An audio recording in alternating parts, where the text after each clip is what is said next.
Malcolm ಗ್ಲಾಡ್ವೆಲ್ ಅವರ book ಔಟ್ಲಯರ್ಸ್ ನಲ್ಲಿ 10,000 hour rule ಬಗ್ಗೆ ಮಾತಾಡಿದ್ದಾರೆ. ಅದ್ರ ಪ್ರಕಾರ ಯಾವುದೇ ಏರಿಯಾದಲ್ಲಿ ನಿಮಗೆ ಮಾಸ್ಟ್ರಿ ಮತ್ತೆ ಸಕ್ಸಸ್ ಅಚೀವ್ ಮಾಡಬೇಕು ಅಂದ್ರೆ 10,000 hours ಆಫ್ ಪ್ರಾಕ್ಟೀಸ್ ಮಾಡಬೇಕು. ಮತ್ತು ಅದನ್ನ ಮಾಡಲಿಕ್ಕೆ ಸುಮಾರು 10 ವರ್ಷ ಹಿಡಿಯುತ್ತೆ. ಆದ್ರೆ ಆ ಏರಿಯಾನಲ್ಲಿ ಯಾವುದೇ ಟ್ಯಾಲೆಂಟ್ ಇಲ್ದದವ್ರಿಗೆ ಕೂಡ ಈ ರೂಲ್ ಅಪ್ಲೈ ಆಗುತ್ತಾ? ನನ್ನ ಜೀವನದಲ್ಲೇ ಯಾವಾಗಲೂ ಡ್ರಾ ಮಾಡದಿರೋ ಅಂತ ನಾನು ಯಾವಾಗ ನನ್ನ ಆರ್ಟ್ ಜರ್ನಿ ಶುರು ಮಾಡ್ಕೊಂಡು ಆಗ ನಾನು ಇದೇ ಥಿಯರಿನ ಟೆಸ್ಟ್ ಮಾಡಬೇಕು ಅಂತ ಅನ್ಕೊಂಡೆ.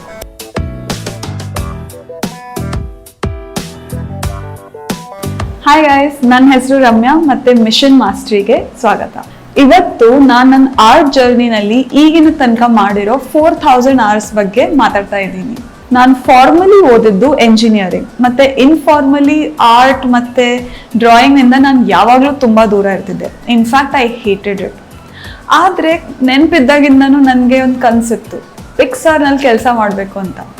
ಅದಕ್ಕೆ ಡ್ರಾಯಿಂಗ್ ಕಲ್ತ್ಕೊಳ್ಳೇಬೇಕಿತ್ತು. ಹಾಗಿದ್ರೆ ಈ ತರ ಡ್ರಾ ಮಾಡ್ತಾ ಇದ್ದವಳು 5 ವರ್ಷ ಇದ್ದಾಗಲ್ಲ, 21 ವರ್ಷ ಇದ್ದಾಗ ಅವಳು 10,000 hours ಹಾಕಿ ಪಿಕ್ಸಾರ್ ತನಕ ಮುಟ್ಬಹುದಾ? ಅದನ್ನ ಪತ್ತೆ ಹಚ್ಚಲಿಕ್ಕೆ ನಾನು ನನ್ನ ಮಿಷನ್ ಮೇಲೆ ಹೊರಟಿದ್ದೀನಿ. ಮತ್ತೆ ಇವತ್ತು ಅದೇ ಮಿಷನ್ ನಿಂದ ಮೊದಲೇ 4,000 ತಾಸಿನ ನಿಮ್ಗೆ ಕ್ವಿಕ್ ಟೂರ್ ಕೊಡ್ತಾ ಇದ್ದೀನಿ. ನನ್ನ ಮೊದಲನ 1,000 hours ಚಿತ್ರಹಿಂಸೆ ಆಗಿತ್ತು. ನಾನು ನನ್ನ ಜೀವನದಲ್ಲಿ ಮೊದಲನೇ ಸಲ ಡ್ರಾಯಿಂಗ್ ಟೂಲ್ಸ್ನ ಯೂಸ್ ಮಾಡ್ತಾ ಇದ್ದೆ. And I sucked at everything. ನನಗೆ ಎಲ್ಲಿ ಸ್ಟಾರ್ಟ್ ಮಾಡಬೇಕು, ಏನು ಕೀವರ್ಡ್ ಸರ್ಚ್ ಮಾಡಬೇಕು ಏನೂ ಗೊತ್ತಿರಲಿಲ್ಲ. ಮತ್ತು 30 ನಿಮಿಷಕ್ಕಿಂತ ಜಾಸ್ತಿ ಕೂತ್ಕೊಂಡು ಡ್ರಾ ಮಾಡಲಿಕ್ಕೆ ಸ್ಟ್ಯಾಮಿನಾ ಕೂಡ ನನ್ನ ಚಾಕ್ಲೇಟ್ ಇಲ್ಲೇ ಬರ್ತಾನೆ ಇಲ್ಲಾಗಿತ್ತು. ಅದೇ ಸಮಯದಲ್ಲಿ ನನಗೆ ಕ್ರಿಸ್ ಓಟ್ಲಿದು ಪಾಡ್ಕಾಸ್ಟ್ ಸಿಕ್ತು. ಮತ್ತು ಅದನ್ನು ಕೇಳ್ತಾ ನಂಗೆ ಅರ್ಥ ಆಗ್ಲಿಕ್ಕೆ ಶುರು ಆಯಿತು, ನನಗೆ ಮೊದಲು ನನ್ನ ಫಂಡಮೆಂಟಲ್ಸನ್ನು ಸ್ಟ್ರಾಂಗ್ ಮಾಡ್ಕೊಬೇಕು ಅಂತ. ಮತ್ತು ನನಗೆ ಅನ್ನಿಸ್ತಿತ್ತು ನಾನು ಡಿಜಿಟಲ್ ಡ್ರಾಯಿಂಗ್ ಕಲಿತ್ರೆ ಬೇಗ ಬೆಟರ್ ಆಗ್ಬೋದು ಅಂತ. ಅದಕ್ಕೆ ಓಟ್ಲಿ ಅಕಾಡೆಮಿನಲ್ಲಿ ಮ್ಯಾಜಿಕ್ ಬಾಕ್ಸ್ ಅಂತ ಡಿಜಿಟಲ್ ಪೇಂಟಿಂಗ್ ಕೋರ್ಸ್ನಲ್ಲಿ ಎನ್ರೋಲ್ ಮಾಡಿಕೊಂಡೆ.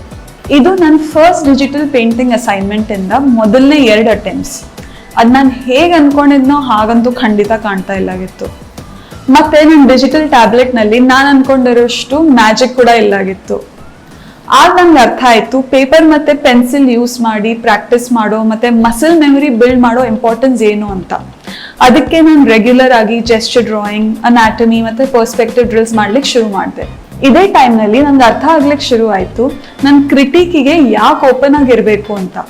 ಯಾಕೆ ಅಂದ್ರೆ ನೀವು ನೋಡ್ತಾ ಇರೋ ನನ್ನ ಫೈನಲ್ ಅಸೈನ್ಮೆಂಟ್ ಕೇವಲ ಓಟ್ಲಿ ಅಕಾಡೆಮಿನಲ್ಲಿರೋ ತುಂಬಾ ಹೆಲ್ಪ್ಫುಲ್ ಕಮ್ಯುನಿಟಿಯಿಂದ ನನಗೆ ಕನ್ಸ್ಟ್ರಕ್ಟಿವ್ ಕ್ರಿಟಿಸಿಸಮ್ ಸಿಕ್ಕಿದ್ದಕ್ಕೆ. ಮೊದಲನೇ 1,000 hours ನಲ್ಲಿ ತುಂಬಾ ದೊಡ್ಡ ಚೇಂಜ್ ಆಗಿರೋದು ನನ್ನ ಆಟಿಟ್ಯೂಡ್ನಲ್ಲಿ. ನನ್ಗೆ ಮುಂಚೆ ಅನ್ನಿಸ್ತಾ ಇತ್ತು ನಂಗೆ ಒಳ್ಳೆ ಆರ್ಟ್ ಮಾಡಬೇಕು ಅಂದರೆ ಒಳ್ಳೆ ಟೂಲ್ಸ್, ಕೂಲ್ ಆಗಿರೋ ಟೂಲ್ಸನ್ನ ಯೂಸ್ ಮಾಡಬೇಕು ಅಂತ. ಆದರೆ ನನ್ಗೆ ಸ್ಲೋಲಿ ಅರ್ಥ ಆಗ್ಲಿಕ್ಕೆ ಶುರು ಆಯಿತು ನಾನು ಮಾಸ್ಟ್ರಿ ಅಚೀವ್ ಮಾಡಬೇಕು ಅಂದರೆ ನನ್ನ ಫಂಡಮೆಂಟಲ್ಸನ್ನು ತುಂಬ ಸ್ಟ್ರಾಂಗ್ ಮಾಡ್ಕೋಬೇಕು ಅಂತ. ಮತ್ತು ಅದನ್ನು ಮಾಡೋದು ತುಂಬ ನಾನ್ ಗ್ಲಾಮರಸ್ ಕೆಲಸ ಆಗ್ಬೋದು, ಮತ್ತು ವರ್ಷಾನ್ಗಟ್ಲೆ ಹಿಡಿಬೋದು ಕೂಡ. ಈಗ ಮೊದಲಿನ ಥರ ಚಿತ್ರಹಿಂಸೆಗಿಂತ ಬರೀ ಹಿಂಸೆ ಆಗ್ತಾ ಇತ್ತು. ಅಂದ್ರೆ ಟಾಪಿಕ್ಸ್ ಅರ್ಥ ಮಾಡ್ಕೊಳ್ಳಿಕ್ಕೆ ಈಗಲೂ ಕಷ್ಟ ಆಗ್ತಿತ್ತು. ಆದ್ರೆ ನನ್ನ ಡ್ರಾಯಿಂಗ್ ಸ್ಟ್ಯಾಮಿನಾ ಸ್ಲೋಲಿ ಇನ್ಕ್ರೀಸ್ ಆಗ್ತಾ ಇತ್ತು. ಅದಕ್ಕೆ ನಾನು ಜಾಸ್ತಿ ಹೊತ್ತು ಕೂತ್ಕೊಂಡು ಡ್ರಾ ಮಾಡ್ಬೋದು ಅಂತ ನನ್ನ ಕಾನ್ಫಿಡೆನ್ಸ್ ಕೂಡ ಬರ್ತಾ ಇತ್ತು. ಆ ಸಮಯದಲ್ಲಿ ನಾನು ಇನ್ಸ್ಟಾಗ್ರಾಮ್ನಲ್ಲಿ ಸ್ವಲ್ಪ ರೆಗ್ಯುಲರ್ ಆಗಿ ಪೋಸ್ಟ್ ಮಾಡಬೇಕು ಅಂತ ಟ್ರೈ ಮಾಡ್ತಾ ಇದ್ದೆ. ಮತ್ತೆ ಅದರಲ್ಲಿ ನಾನು ಓದಿದ್ದೆಲ್ಲ ಕಾನ್ಸೆಪ್ಟ್ಸ್ ಅನ್ನು ಅಪ್ಲೈ ಮಾಡಿ ಅಟ್ಲೀಸ್ಟ್ 1 post per week ಹಾಕಬೇಕು ಅಂತ ನೋಡ್ತಾ ಇದ್ದಿದ್ದೆ. ಅದನ್ನ ಮಾಡ್ತಾ ನಂಗೆ ಅನ್ನಿಸ್ಲಿಕ್ಕೆ ಶುರು ಆಯ್ತು ನನ್ನ ಕ್ಯಾರೆಕ್ಟರ್ಸ್ ಅಲ್ಲಿ ಇನ್ನೂ ಜೀವ ತುಂಬಬೇಕು ಮತ್ತು ಅವ್ರನ್ನ ಇನ್ನೂ ಬಿಲೀವಬಲ್ ಆಗಿ ಮಾಡಬೇಕು ಅಂತ. ಅದಕ್ಕೆ ನಾನು ಸ್ಕೂಲಿಸಮ್ ಇಂದ ಡ್ಯಾನಿಯಲ್ ಆರ್ಯಾಗ ಅವ್ರದ್ದು ಕ್ಯಾರೆಕ್ಟರ್ ಡಿಸೈನ್ ಕೋರ್ಸ್ ತಗೊಂಡೆ. ಮತ್ತೆ ಅನಾಟಮಿ ಕೋರ್ಸಸ್ ಶುರು ಮಾಡಿದೆ ನ್ಯೂ ಮಾಸ್ಟರ್ಸ್ ಅಕಾಡೆಮಿಯಿಂದ. ಇದೆಲ್ಲದರ ಜೊತೆ ನನ್ನ ಆನಿಮೇಷನ್ ಕನ್ಸನ್ನ ಪುಷ್ ಮಾಡ್ತಾ ಇರಲಿಕ್ಕೆ ನಾನು ಚಿಕ್ಕ ಪುಟ್ಟ ಆನಿಮೇಷನ್ ಕ್ಲಿಪ್ಸ್ ಮಾಡಿಕೊಂಡು ಅದರಲ್ಲಿ ಪ್ರಿನ್ಸಿಪಲ್ಸ್ ಆಫ್ ಆನಿಮೇಷನ್ನ ಅಪ್ಲೈ ಮಾಡ್ತಾ ಇದ್ದೆ. ಅದನ್ನ ಮಾಡ್ತಾ ನಂಗೆ ರಿಯಲೈಸ್ ಆಯ್ತು ನನ್ನ ಐಡಿಯಾಸ್ ತೋರಿಸ್ಲಿಕ್ಕೆ ಒಂದು ಇಲ್ಲಸ್ಟ್ರೇಷನ್ ಮಾಡಬೇಕು ಅಂದ್ರೆ ನನ್ ಕೆಲವು ತಾಸು ಹಿಡಿತಿತ್ತು. ಆದ್ರೆ ಅದನ್ನ ಒಂದು 10 second ಆನಿಮೇಷನ್ ಕ್ಲಿಪ್ ನಲ್ಲಿ ತೋರಿಸ್ಬೇಕು ಅಂತಂದ್ರೆ ನನಗೆ 1 ವಾರ ಹಿಡಿತಿತ್ತು. ಹೌದು, ಆಗ ನನ್ಗೆ 1 ವಾರ ಹಿಡಿತಿತ್ತು ಡ್ರಾ ಮಾಡ್ಲಿಕ್ಕೆ. ಆದ್ರೆ ಇಷ್ಟೆಲ್ಲ ಡಿಫಿಕಲ್ಟ್ ಟಾಪಿಕ್ಸ್ನ ಒಂದೇ ಸಲ ಓದ್ತಾ ನನ್ನ ತಲೆ ಚಿಟ್ ಹಿಡಿತಾ ಇತ್ತು. ಅದರಿಂದ ಆಚೆ ಬರೋದಕ್ಕೆ ನಾನು ಜಾಸ್ತಿ ಸ್ಟೋರಿ ಓರಿಯೆಂಟೆಡ್ ಇಮೇಜಸ್ ಅನ್ನ ಮಾಡ್ಲಿಕ್ಕೆ ಶುರು ಮಾಡಿದೆ. ಅದರಲ್ಲಿ ನನಗೆ ಸ್ಟೋರಿ ಹೇಗಿರಬೇಕು, ನಾನು ಓದಿರೋ ಎಲ್ಲ ಕಾನ್ಸೆಪ್ಟ್ಸ್ ಅನ್ನು ಹೇಗೆ ಅಪ್ಲೈ ಮಾಡಬೇಕು ಅಂತ ತುಂಬ ಯೋಚನೆ ಮಾಡ್ತಾ ಇರಬೇಕಾಗಿತ್ತು. ಮತ್ತು ಅದರಲ್ಲಿ ತುಂಬ ಮಜಾ ಕೂಡ ಬರ್ತಾ ಇತ್ತು. ಅದರಿಂದನೇ ಸ್ಲೋಲಿ ವಾಪಸ್ ಇನ್ಸ್ಪಿರೇಷನ್ ಕೂಡ ಸಿಕ್ತು ನನಗೆ. ಇಲ್ಲಸ್ಟ್ರೇಷನ್, ಕಾಮಿಕ್ಸ್, ಆನಿಮೇಷನ್ ಅಂತ ಬೇರೆ ಎಲ್ಲ ಟ್ರೈ ಮಾಡಿ ಅರ್ಥ ಆಗ್ಲಿಕ್ಕೆ ಶುರುವಾಗಿತ್ತು. ನಾನು ಅನ್ಕೊಂಡಿರೋ ಸ್ಟೋರಿನ ಯಾವ ಮೀಡಿಯಮ್ ಇಂದ ಹೇಳ್ತೀನಿ ಅನ್ನೋ ಬಗ್ಗೆ ನಂಗೆ ರಿಜಿಡ್ ಆಗೋ ಅವಶ್ಯಕತೆ ಇಲ್ಲ ಅಂತ. ಮತ್ತೆ ನಾನು ಕಂಡಿರೋ ಕನಸು ಕೂಡ ಸ್ವಲ್ಪ ಚೇಂಜ್ ಆಗ್ತಾ ಇರ್ಬೋದು ಅಂತ. ಮೊದಲನೇದಾಗಿ ನೀವು ನೋಟಿಸ್ ಮಾಡಿರ್ಬೋದು, ನನಗೆ ಈ 1000 hours ಫಿನಿಶ್ ಮಾಡಲಿಕ್ಕೆ ಬಾಕಿಗಿಂತ ಸ್ವಲ್ಪ ಜಾಸ್ತಿ ಟೈಮೇ ಹಿಡಿತು, ಒಂದು ಪೂರ ವರ್ಷ ಇನ್ಫ್ಯಾಕ್ಟ್. ಯಾಕೆಂದ್ರೆ ಡ್ರಾಯಿಂಗ್ ಶುರು ಮಾಡ್ಲಿಕ್ಕಿಂತ ಮುಂಚೆ ನಾನು ಫೈನ್ ಪ್ರಿಂಟ್ ಓದಿರಲಿಲ್ಲಾಗಿತ್ತು. Excessive drawing is subject to health risks. Side effects may include arm pain, backache, neck pain, and imagining people around you as cartoons. Please consult an art teacher or mentor and a physical therapist if you overdose on drawing. ಮೊದಲು ನಾನು ಸ್ವಲ್ಪ ತಿಂಗಳು ದಿನದಲ್ಲಿ 7-8 ತಾಸು ಕೂತ್ಕೊಂಡು draw ಮಾಡ್ತಿದ್ದೆ. ಆದ್ರೆ ಅದಾದ್ಮೇಲೆ ಬರೋ ಸ್ವಲ್ಪ ತಿಂಗಳಲ್ಲಿ ಈ ನಿಷ್ಪ್ರಯೋಜಕ ಕೈಯಿಂದ ನನಗೆ ಪೆನ್ಸಿಲ್ ಕೂಡ ಎತ್ಕೊಳ್ಲಿಕ್ಕೆ ಆಗ್ತಾ ಇರ್ಲಿಲ್ಲಾಗಿತ್ತು. ಈ ಪ್ಯಾಟರ್ನ್ ಮತ್ತೆ ನೋಡಿ ನಾನು ಡೈಲಿ ಹಾಕ್ತಾ ಇರೋ ಪ್ರಾಕ್ಟೀಸ್ ಟೈಮನ್ನ ಸ್ವಲ್ಪ ಕಮ್ಮಿ ಮಾಡಿದೆ, ಮತ್ತೆ ಅದನ್ನ ರೆಸ್ಟ್ ಜೊತೆ ಬ್ಯಾಲೆನ್ಸ್ ಮಾಡ್ಲಿಕ್ಕೆ ಟ್ರೈ ಮಾಡಿದೆ. ನಾನು ಡ್ರಾ ಮಾಡಿದಾಗ್ಲೂ ಫಂಡಮೆಂಟಲ್ಸ್ ಅನ್ನ ಪ್ರಾಕ್ಟೀಸ್ ಮಾಡ್ತಾನೆ ಇದ್ದಿದ್ದೆ, ಮತ್ತೆ ಅದ್ರಲ್ಲಿ ಇನ್ನೂ ಡೀಪ್ ಆಗಿ ಹೋಗ್ಲಿಕ್ಕೆ ಕೂಡ ಶುರು ಮಾಡಿದೆ. ಆದ್ರೆ ನಂಗೆ ಅನ್ನಿಸ್ಲಿಕ್ಕೆ ಶುರು ಆಗ್ತಾ ಇತ್ತು, ನಂಗೆ ಇನ್ನೂ ಚೆನ್ನಾಗಿ ಸ್ಟೋರಿ ಹೇಳ್ಬೇಕು ಅಂದ್ರೆ ನನ್ನ ಕ್ಯಾರೆಕ್ಟರ್ಸ್ ಜೊತೆ ಕಲರ್ ಮತ್ತೆ ಲೈಟ್ ಕೂಡ ಹಾಕ್ಬೇಕು ಅಂತ. ಆದ್ರೆ ಒನ್ಸ್ ಅಗೇನ್ ನನ್ನ ನಾಲೆಜ್ ಕಲರ್ ಮತ್ತೆ ಲೈಟ್ ನಲ್ಲಿ ತುಂಬಾನೇ ಬೇಸಿಕ್ ಇತ್ತು. ಅದಕ್ಕೆ ಆ ಟಾಪಿಕ್ಸ್ ಅನ್ನು ಕಲ್ತ್ಕೊಳ್ಳಿಕ್ಕೆ ನಾನು ಸ್ಕೂಲಿಸಮ್ ನಿಂದ ರಾಬರ್ಟ್ ಕಾಂಡೋ ಮತ್ತೆ ಡೈ ಸುಸುಮಿ ಕೋರ್ಸ್ ತಗೊಂಡೆ. ಆ ಕೋರ್ಸ್ ಇಂದ ನನಗೆ ತುಂಬಾ ಬೇಸಿಕ್ಸ್ ಬಗ್ಗೆ ಕಲೀಲಿಕ್ಕೆ ಸಿಕ್ತು. For example observational studies, value structures, light ಮತ್ತೆ ಕಲರ್ ಸೆಟಪ್ಸ್. ಮತ್ತೆ ಇದೆಲ್ಲದನ್ನು ತಗೊಂಡು ಡೈಲಿ ಪ್ರಾಕ್ಟೀಸ್ ಮಾಡ್ತಾ ನನ್ನ ಫಂಡಮೆಂಟಲ್ಸ್ ಅನ್ನ ಬಿಲ್ಡ್ ಮಾಡ್ಲಿಕ್ಕೆ ಹೆಲ್ಪ್ ಆಯ್ತು. ನಾನು ಈ ಎಲ್ಲಾ ಕಾನ್ಸೆಪ್ಟ್ಸ್ ಅನ್ನು ಅಪ್ಲೈ ಮಾಡಿ ಸೋಷಿಯಲ್ ಮೀಡಿಯಾದಲ್ಲಿ ಕೂಡ ರೆಗ್ಯುಲರ್ ಆಗಿರ್ಬೇಕು ಅಂತ ಖಾತ್ರಿ ಮಾಡ್ಕೊಳ್ಳಿಕ್ಕೆ ನನ್ನ ಸೀರೀಸ್ ಗ್ಲೋಬಲ್ ವೆಡ್ಡಿಂಗ್ ಡೈರೀಸ್ ಅನ್ನ ಶುರು ಮಾಡಿದೆ.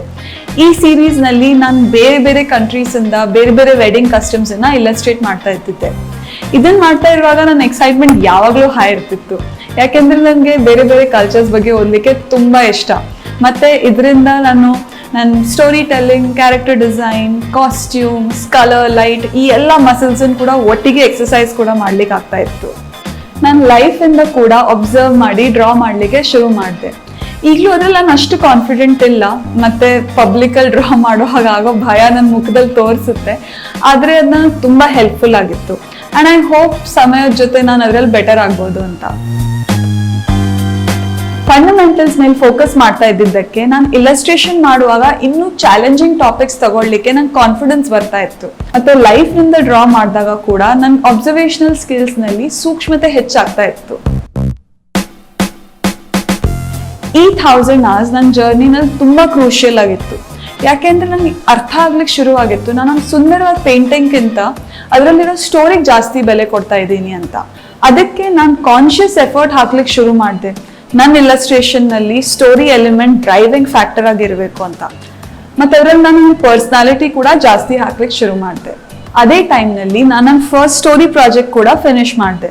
ಅದು ಐಡಿಯೇಷನ್ ಇಂದ ತಗೊಂಡು ಫೈನಲ್ ಪೇಂಟಿಂಗ್ ತನಕ ಸುಮಾರು 1.5 ವರ್ಷ ಹಿಡಿತು. ಮತ್ತೆ ಅದಷ್ಟು ಟೈಮ್ ಯಾಕೆ ಹಿಡಿತು ಅಂದ್ರೆ ಅದನ್ನ ಪರ್ಫೆಕ್ಟ್ ಮಾಡ್ಬೇಕು ಅಂತ ನನ್ಗೆ ದೆವ್ವ ಹಿಡ್ಕೊಂಡಿತ್ತು. ಅದಕ್ಕೆ ನಾನು ಹೊಸ ಕಾನ್ಸೆಪ್ಟ್ಸ್ ಕಲ್ತ್ಕೊಂಡು ಅದನ್ನ ಅಪ್ಲೈ ಮಾಡಿ ಅದನ್ನ ಪಾಲಿಶ್ ಮಾಡ್ತಾನೆ ಇರ್ತಿದ್ದೆ. ಇದು ನನ್ನ ಅಂಡರ್ಸ್ಟ್ಯಾಂಡಿಂಗ್ ನಲ್ಲಿ ತುಂಬಾ ದೊಡ್ಡ ಲೆಸನ್ ಆಗಿತ್ತು. ನಾನು ಕಲ್ತ್ಕೊಂಡೆ, ನಾನು ಎಷ್ಟು ಓದ್ತಾ ಇರ್ತೀನೋ ಅಷ್ಟೇ ನನ್ನ ಆರ್ಟಿಸ್ಟಿಕ್ ಟೇಸ್ಟ್ ಕೂಡ ಇಂಪ್ರೂವ್ ಆಗ್ತಾ ಇರುತ್ತೆ, ಮತ್ತಷ್ಟೇ ನನ್ನ ಗುರಿ ಕೂಡ ಶಿಫ್ಟ್ ಆಗ್ತಾ ಇರುತ್ತೆ ಅಂತ. ಅದಕ್ಕೆ ನಾನು ಗುರಿ ಮಾಡ್ಕೊಂಡೆ, ಫಿನಿಶ್ಡ್ ನಾಟ್ ಪರ್ಫೆಕ್ಟ್. ಮತ್ತೆ ಇದೆಲ್ಲ ಟೈಮ್ನಲ್ಲಿ ನಾನು ನಂದೇ ಒಂದು ಆರ್ಟಿಸ್ಟ್ ಗ್ರೂಪ್ ಬಿಲ್ಡ್ ಮಾಡ್ಕೊಂಡಿದ್ದೆ. ಅದರಿಂದ ನನಗೆ ಕನ್ಸ್ಟ್ರಕ್ಟಿವ್ ಕ್ರಿಟಿಸಿಸಮ್ ಮತ್ತೆ ತುಂಬಾ ಸಪೋರ್ಟ್ ಸಿಗ್ತಾ ಇತ್ತು. ಆದ್ರೆ ಇಂಡಸ್ಟ್ರಿನಲ್ಲಿ ಮತ್ತೆ ಯಾವ ಥರ ಜನ ಇದ್ದಾರೆ, ಅವ್ರು ಏನ್ ಮಾಡ್ತಾ ಇದ್ದಾರೆ ಅಂತೆಲ್ಲ ತಿಳ್ಕೊಳ್ಳಿಕ್ಕೆ ನಾನು ನೆಟ್ವರ್ಕ್ ಅನ್ನ ಬಿಲ್ಡ್ ಮಾಡ್ಕೊಬೇಕು ಅಂತ ಅನ್ಕೊಂಡಿದ್ದೆ. ಅದಕ್ಕೆ ನಾನು ಸೋಷಿಯಲ್ ಮೀಡಿಯಾದಲ್ಲಿ ಪ್ರೊಫೆಷನಲ್ಸ್ ಜೊತೆ ಮಾತಾಡ್ಲಿಕ್ಕೆ ಶುರು ಮಾಡಿದೆ, ಒಳ್ಳೆ ರಿಲೇಷನ್ಸ್ ಬಿಲ್ಡ್ ಮಾಡ್ಲಿಕ್ಕೆ ಟ್ರೈ ಮಾಡ್ತಾ ಇದ್ದೆ. ಇದು ನನಗೆ ಸ್ವಲ್ಪ ಕಷ್ಟ ಆಗ್ತಾ ಇತ್ತು, ಯಾಕೆಂದ್ರೆ ನಾನು ತುಂಬಾ ಸೋಷಿಯಲ್ ಅಲ್ಲ. ಆದ್ರೆ ಅದರಿಂದ ಡೀಲ್ ಮಾಡ್ಲಿಕ್ಕೆ ನಾನು ಏನೇನ್ ಸ್ಟೆಪ್ಸ್ ತಗೊಂಡೆ ಅಂತ ಇನ್ನೊಂದು ವಿಡಿಯೋದಲ್ಲಿ ಹೇಳ್ತೀನಿ. ನಾನು ಇದಕ್ಕಿಂತ ಮುಂಚೆ ಮಾಡಿರೋ ಫೇಲಿಯರ್ಸ್ ಇಂದ ನನಗೆ ಈ 1000 hours ಅನ್ನ ಇನ್ನೂ ವೆಲ್ ರೌಂಡೆಡ್ ಆಗಿ ಯೂಸ್ ಮಾಡ್ಲಿಕ್ಕೆ ಹೆಲ್ಪ್ ಆಯ್ತು. ನಾನು ಆರ್ಟ್ ಇಂದ ಹೊರಗೆ ಕೂಡ ಲೈಫ್ ಅನ್ನ ಎಕ್ಸ್ಪೀರಿಯನ್ಸ್ ಮಾಡಿ ಎಂಜಾಯ್ ಮಾಡ್ಲಿಕ್ಕೆ ಶುರು ಮಾಡಿದೆ. ಅದರಿಂದ ನನ್ನ ಆರ್ಟ್ ನಲ್ಲಿ ಕೂಡ ನನ್ನ ಸ್ಟೋರೀಸ್ ನಲ್ಲಿ ಇನ್ನೂ ಜೀವ ತುಂಬಲಿಕ್ಕೆ ಹೆಲ್ಪ್ ಆಯ್ತು. ಮತ್ತೆ ನಾ ಈ ಎಲ್ಲ ಕಾನ್ಸೆಪ್ಟ್ಸ್ ಕೂಡ ಒಂದು ಒಳ್ಳೆ ಡಿಶ್ ಮಾಡ್ಬೇಕಂದ್ರೆ, ಮೇ ಬಿ ಚಾಕ್ಲೇಟ್ ಕೇಕ್ ಮಾಡಬೇಕು ಅಂತಂದ್ರೆ ಬೇಕಾಗಿರೋ ಸಾಮಗ್ರಿಗಳ ತರ ನೋಡ್ತಾ ಇದ್ದೀನಿ. ಆದ್ರೆ ಅವು ಬೇರೆ ಬೇರೆಯಾಗಿ ತಮ್ಮಲ್ಲೇ ಕೇಕ್ ಅಂತ ಅನ್ನಿಸ್ಕೊಳ್ಳಲ್ಲ. ಮತ್ತೆ ಕೇವಲ ಗಂಟೆಗಳನ್ನ ಎಣಿಸಿ ಪ್ರಯೋಜನ ಇಲ್ಲ. ಆ ಟೈಮನ್ನ ಚೆನ್ನಾಗಿ ಇಂಪ್ರೂವ್ ಮಾಡ್ಲಿಕ್ಕೆ ಉಪಯೋಗಿಸ್ಕೊಳ್ಳೋದು ಜಾಸ್ತಿ ಇಂಪಾರ್ಟೆಂಟ್. ಈ ಎಲ್ಲದ್ರ ಬಗ್ಗೆನೂ ನಾನು ವಿಸ್ತಾರವಾಗಿ ಫ್ಯೂಚರ್ ವಿಡಿಯೋಸ್ನಲ್ಲಿ ಮಾತಾಡ್ತೀನಿ. ಅದಕ್ಕೆ ಸಬ್ಸ್ಕ್ರೈಬ್ ಮಾಡಿ ಮತ್ತೆ ನೋಟಿಫಿಕೇಶನ್ ಬಟನ್ ಕೂಡ ಕ್ಲಿಕ್ ಮಾಡಿ. ಮತ್ತೆ ನನಗೆ ಕಾಮೆಂಟ್ಸ್ ನಲ್ಲಿ ಹೇಳಿ ನಿಮ್ಮ ಆರ್ಟ್ ಜರ್ನಿ ಹೇಗಿದೆ ಮತ್ತೆ ಅದರಿಂದ ನೀವು ಏನ್ ಕಲಿತಾ ಇದ್ದೀರಾ ಅಂತ. ನಿಮ್ಗೆ ಈ ವಿಡಿಯೋ ಇಷ್ಟ ಆದ್ರೆ ಲೈಕ್ ಮಾಡಿ ಮತ್ತೆ ಶೇರ್ ಮಾಡಿ. ಮತ್ತೆ ಈ ವಿಡಿಯೋದಲ್ಲಿ ಮೆನ್ಷನ್ ಮಾಡಿರೋ ಎಲ್ಲದಕ್ಕೂ ಲಿಂಕ್ಸ್ ಡಿಸ್ಕ್ರಿಪ್ಷನ್ ನಲ್ಲಿ ಇದೆ. ಮುಂದಿನ ವಿಡಿಯೋದಲ್ಲಿ ಸಿಗೋಣ.